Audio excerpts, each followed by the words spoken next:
Hello and welcome. Today, we'll be discussing the initial steps for successful integration of GJD products and Milestone VMS. First, we will show how to create a MIP driver folder and where to put the GJD drivers. Second, we'll go through the steps of installing the GJD gateway service and what its purpose is. Third, we will go through the process of adding product to management client.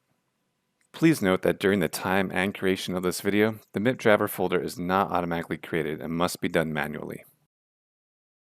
Open File Explorer and navigate to your Milestone directory. Here, create a folder called MIP Drivers. Next, we'll create a folder called GJD. Copy or move over the required GJD drivers for your installation.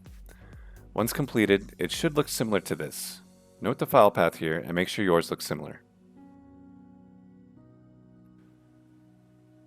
Our next step will be to install the gateway service. This service plays a crucial role between the interoperability of GJD and Milestone. Follow the on-screen prompts until completed and a desktop icon have appeared.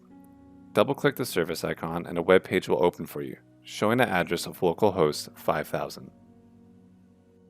The gateway service has three options in the upper right-hand corner: Scan, Add, and Clear. Pressing Scan will have the gateway service scan your network for available GJD product.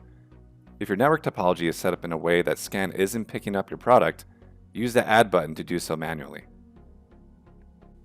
After the scan is completed, you'll notice a few columns of data have appeared. On the left-hand side, we can see what GJD product was found and its related MAC address, IP address, and port. On the right-hand side, we'll see Milestone host, port, and if it's paired with the VMS or not. This information is what we will use to add our product to management client, so take special note here and leave this page open for future use. Open Management Client, go to Recording Server, and add new hardware. Once here, select Manual, and on the next page, double check to make sure you've updated your credentials with the ones created during the setup of your GJD product. Scroll down to find GJD and select which product you're adding to the VMS. If you find that GJD is not listed here after creating the MIPS driver folder and adding the drivers earlier discussed, double check that the file path is correct. If it is and they are still not populating, restart your physical server and they will load when the recording server has started. Earlier we discussed how the gateway service would provide us with the information needed to integrate the products. Well, typically we would use an IP address in port 80 here. We will instead use the Milestone host address and the port provided by the gateway service. Double check you've selected the correct product and copy the Milestone host address. In Management Client, paste the information into the address field and change the port to 5000. Under Hardware Model, make sure you select the relative device type. So far we've added one of our Clarius illuminators. Next, I want to also add one of our IP-enabled motion sensors. Repeat the process of copying the Milestone host address and pasting it in the address field in the Management Client. Always make sure your hardware model matches your device type. As a reminder, always double check that all information is correct, as I almost moved forward without changing my port.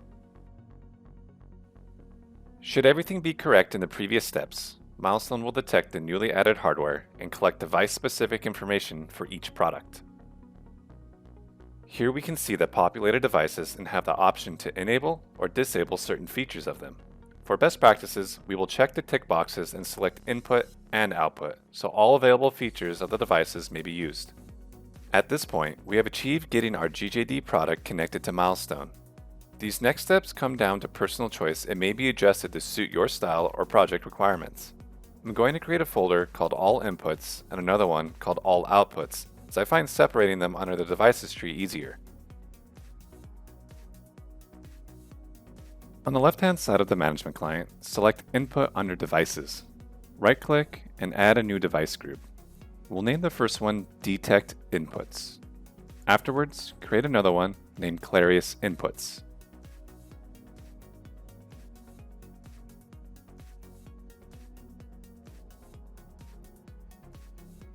Right-click on the Clarius Inputs folder and select Edit Device Group Members.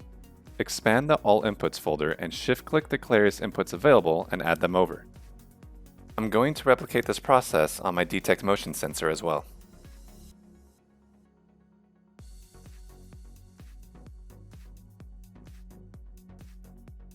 Once you've completed doing all of your inputs, make sure to visit the Outputs page and separate them as you wish. Doing so will make creating rules and adjusting control much easier later on. This concludes the Getting Started portion of GJD's integration with Milestone. For more information on product capabilities, integration tips, and more, please visit us at gjdusa.com.